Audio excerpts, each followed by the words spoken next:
ಸಮಾಜ ಅಂದಾಗ ಅನ್ಯಾಯ ತೀರಾ ಸಹಜವಾಗಿ ನಡೀತಾನೆ ಇರುತ್ತೆ. ಆದ್ರೆ ಅದನ್ನ ಪ್ರತಿಭಟಿಸಬೇಕು ಅನ್ನುವಂತಹ ಮನೋಭಾವ ನಿಮ್ಮ ಹೋರಾಟದ ಬದುಕನ್ನ ಹೇಳ್ಬೋದಾ?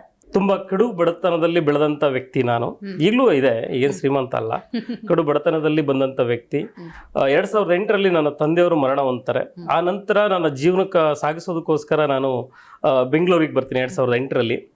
ಅಂದಿನಿಂದನೂ ಪತ್ರಿಕೆ ಓದುವ ಒಂದು ಹವ್ಯಾಸ ನನಗೆ. ಬೆಂಗಳೂರಿಗೆ ಬಂದ ಮೇಲೆ ಪತ್ರಿಕೆ ಓದೋ ಹವ್ಯಾಸ.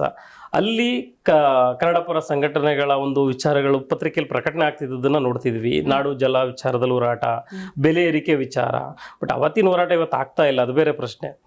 ಆಗ ನಾನು ಯಾಕೆ ಹೋರಾಟ ಮಾಡಬಾರ್ದು, ನಾನು ಯಾಕೆ ಖಂಡಿಸಬಾರ್ದು, ನಡೆದಂತ ತಪ್ಪುಗಳನ್ನ ಅಥವಾ ನಡೀತಿರುವಂತ ತಪ್ಪುಗಳನ್ನ ಯಾಕೆ ಖಂಡಿಸಬಾರ್ದು ಅನ್ನೋ ವಿಚಾರದಲ್ಲಿ ಆಗ ತಾನೇ ಜಯ ಕರ್ನಾಟಕ ಸಂಘಟನೆ ಎಂಬ ಒಂದು ಸಂಘಟನೆ ಅಸ್ತಿತ್ವಕ್ಕೆ ಬಂದಿತ್ತು ಮುತ್ತಪ್ಪರಯವರ ನೇತೃತ್ವದಲ್ಲಿ. ಆಗ ಒಬ್ಬ ಸ್ನೇಹಿತರು ನನಗೆ ಅವಕಾಶ ಮಾಡಿಕೊಟ್ರು ಹೋರಾಟ ಮಾಡೋದು ಹೇಗೆ ಅಂತೇಳಿ. ಆವತ್ತು ಮಹದಾಯಿ ಹೋರಾಟವನ್ನ ಮಾಡಿದಂತ ಸಂದರ್ಭದಲ್ಲಿ ಜಯ ಕರ್ನಾಟಕ ಸಂಘಟನೆಯಲ್ಲಿ ನಾನು ಭಾಗಿಯಾಗಿದ್ದೆ. ಅದೊಂದು ದೊಡ್ಡ ಇತಿಹಾಸ. ಅವತ್ತು ಆ ಕಾರ್ಗಳು, ಆ ಜನ ಇದುವರೆಗೂ ಮಾಡಕ್ಕೂ ಆಗಿಲ್ಲ, ಮುಂದೆ ಮಾಡೋಕ್ ಆಗೋದು ಇಲ್ಲ ಅಂತ ಒಂದು ಜನಗಳು ಹೋಗಿದ್ದಂಥದ್ದು. ನ್ಯಾಯಮೂರ್ತಿ ಭಾಸ್ಕರ್ ರಾವ್ ಅವರು ಲೋಕಾಯುಕ್ತರಾಗಿದ್ರು, ಅವ್ರ ವಿರುದ್ಧ ಹೋರಾಟ ಮಾಡಿದಂಥದ್ದು. ಟೌನ್ ಹಾಲ್ ಅಲ್ಲಿ ಬಟ್ಟೆ ಎಲ್ಲ ಬಿಚ್ಚಿ ಹೋರಾಟ ಮಾಡಿದಂಥದ್ದು. ಕಾವೇರಿ ಗಲಾಟೆ ವಿಚಾರದಲ್ಲೂ ಹೋರಾಟ ಮಾಡಿದಂಥವನು. ಕೇಸ್ಗಳಾಗಿದೆ, ಕಾವೇರಿ ವಿಚಾರದಲ್ಲೂ ಕೇಸ್ ಆಯ್ತು. ಟೋಟಲ್ 21 ಜನದ ಮೇಲೆ ಕೇಸ್ ಆಗಿತ್ತು, ಅದು ವಜಾ ಆಯ್ತು. ಹೀಗೆ ಕನ್ನಡ ಪರ ಸಂಘಟನೆಯಲ್ಲಿ ಹಲವು ಹೋರಾಟಗಳನ್ನ ಮಾಡ್ತಾ ಬಂದ್ವಿ ಸಂಘಟನೆ ಜೊತೆಗೂಡಿ. ತದನಂತರ 2012ರಲ್ಲಿ ನನಗೆ ಒಂದು ಮದುವೆ ಆಯ್ತು, ಮುದ್ದಾದ 2 ಮಕ್ಕಳಿದ್ದಾರೆ. ಸೊ ಹೀಗೆ ಜೀವನ ಹೋರಾಟಕ್ಕೆ ಹೇಗೆ ಬಂದೆ ಅನ್ನೋದಕ್ಕೆ ಒಂದು ಉದಾಹರಣೆ. ರೈಟ್. ಯಾವುದು ನಿಮ್ಮ ಮೊದಲ ಹೋರಾಟ ಅನ್ನುವಂಥದ್ದು? ಆ ಕ್ಷಣಗಳನ್ನ ನೆನಪಿಸ್ಕೊಳ್ಬೋದಾ ಅಂತ? ಕಾವೇರಿ ಗಲಾಟೆ ಅನ್ನೋದು ತುಂಬಾ ದೊಡ್ಡ ಮಟ್ಟದಲ್ಲಿ ಸುದ್ದಿ ಆದಂತಹ ಒಂದು ಕಾವೇರಿ ಗಲಾಟೆ. ಆ ಗಲಾಟೆಯಲ್ಲಿ ಸುಖ ಸುಮ್ಮನೆ ಎಲ್ಲರ ಮೇಲೂ FIR ಮಾಡಿದಂಥದ್ದು, ನನ್ನ ಮೇಲೂ ಸಹ ಸುಖ ಸುಮ್ಮನೆ FIR ಮಾಡಿದಂಥದ್ದು. ಯಾರು ಸಂಘಟನೆಯಲ್ಲಿ ಗುರುತಿಸ್ಕೊಂಡಿದ್ರು, ಯಾರು ಪೊಲೀಸರಿಗೆ ಮುಖಪರಿಚಯ ಇತ್ತು ಇವರು ಸಂಘಟನೆಯವರು ಅಂತ ಹೇಳಿ, ಅಂಥವ್ರ ಮೇಲೆಲ್ಲ ಕೇಸ್ ಹಾಕಿದ್ದು ಕಾವೇರಿ ಗಲಾಟೆಯಲ್ಲಿ.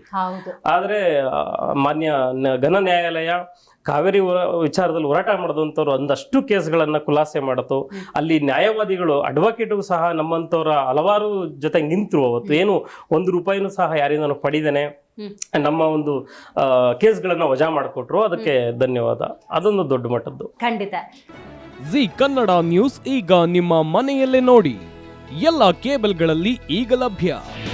ನಿಮ್ಮ ನೆಚ್ಚಿನ ಜಿ ಕನ್ನಡ ನ್ಯೂಸ್ ಈಗ ಸನ್ ಡೈರೆಕ್ಟ್ ನಲ್ಲಿ number 292, Tata play number 1664, Jio TV number 1334, NXT digital number 30, in cable number 30, city networks 51, U digital number 162, GTPL number 17, Rockline telecommunications number 42, Shri Basaveshwara cable number 168, rural cable network 60, Vinayaka digital 57, Abhishek cable 821, city channel 53, Siddeshwara cable network 57, V4 digital Infotech 628, Surya digital networks 53, Gajanan digital number 836, Malnad Infotech private limited number 56, Metrocast number 830, victory digital number 167ರಲ್ಲಿ ನೋಡಿ ಆನಂದಿಸಿ.